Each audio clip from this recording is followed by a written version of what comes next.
राधे राधे सभी भक्तों का मेरे चैनल भक्तवाणी पर स्वागत है। आज हम वट सावित्री व्रत कथा का पूजा विधि बताएंगे।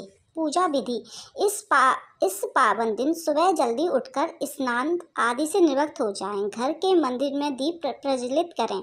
इस पावन दिन वट वृक्ष की पूजा का विशेष महत्व होता है। वट वृक्ष के नीचे सावित्री और सत्यवान की मूर्ति को रखें।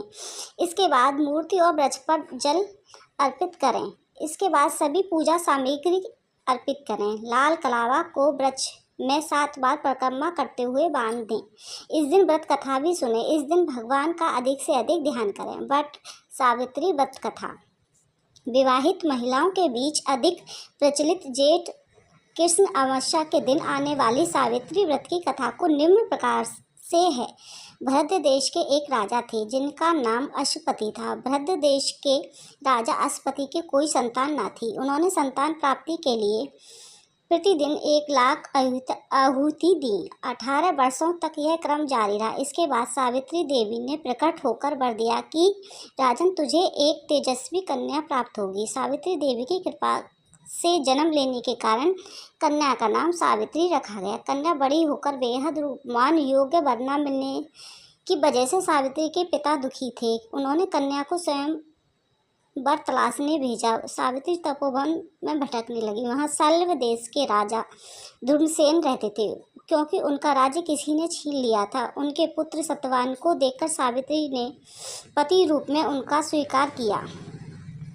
ऋषि राज नारद को जब यह बात पता चली तो वह राजा अश्वपति के पास पहुंचा और कहा कि हे राजन, यह क्या कर रहे हैं आप? सत्यवान गुणवान है, धर्मात्मा है, बलवान भी है, पर उसकी आयु बहुत छोटी है। वह अल्प आयु का है। 1 वर्ष के बाद उसकी मृत्यु हो जाएगी। ऋषि राज नारद जी की ये बात सुनकर राजा को बहुत चिंता हुई। सावित्री के कारण पूछा तो राजा ने कहा, पुत्री, तुमने जिस राजकुमार को अपने वर के रूप में चुना है वह अल्पायु का है।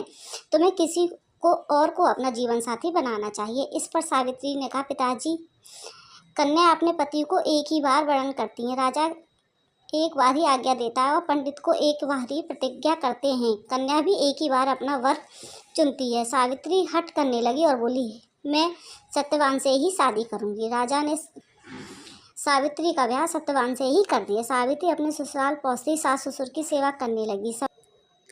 समय बीतता चला गया। नारद मुनि ने सावित्री को पहले से ही सत्यवान की मृत्यु के दिन के बारे में बता दिया था। वह दिन जैसे जैसे करीब आने लगा, सावित्री अधीर होने लगी। उन्होंने 3 दिन पहले ही उपवास शुरू कर दिया। नारद मुनि द्वारा कथित निश्चित तिथि पर पितरों का पूजन किया।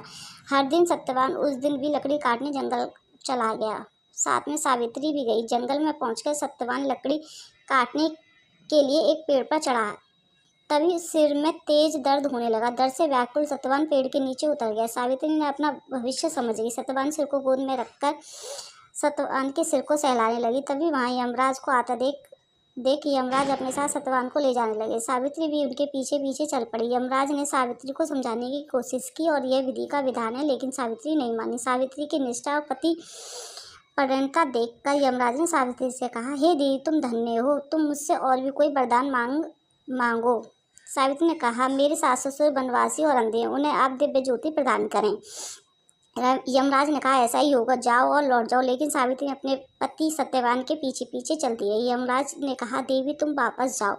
सावित्री ने कहा, भगवान, पति के पीछे पीछे चलने में परेशानी नहीं, पति से पीछे चलना मेरा कर्तव्य है। यह सुनकर फिर एक और वर मांगने के लिए कहा। सावित्री बोली, मेरे सास ससुर को राज्य पुनः वापस हो जाए।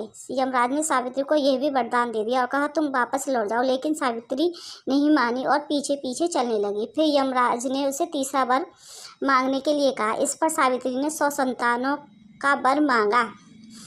सावित्री ने यमराज से कहा, प्रभु, मैं एक पतिव्रती पत्नी हूँ और मुझे पुत्रवती होने का आशीर्वाद दिया है। यह सुनकर यमराज को सत्यवान के प्राण छोड़ने पड़े।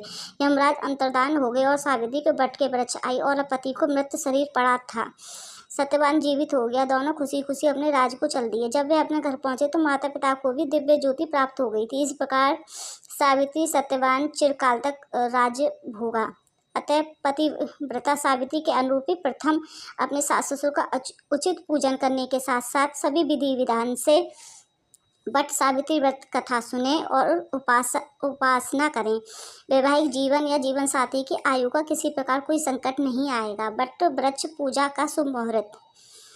मावस तिथि प्रारंभ जून 5, 2024 से 7/54 तक और मावस तिथि समाप्त 6 जून 2024 6-7 बजे PM। धन्यवाद।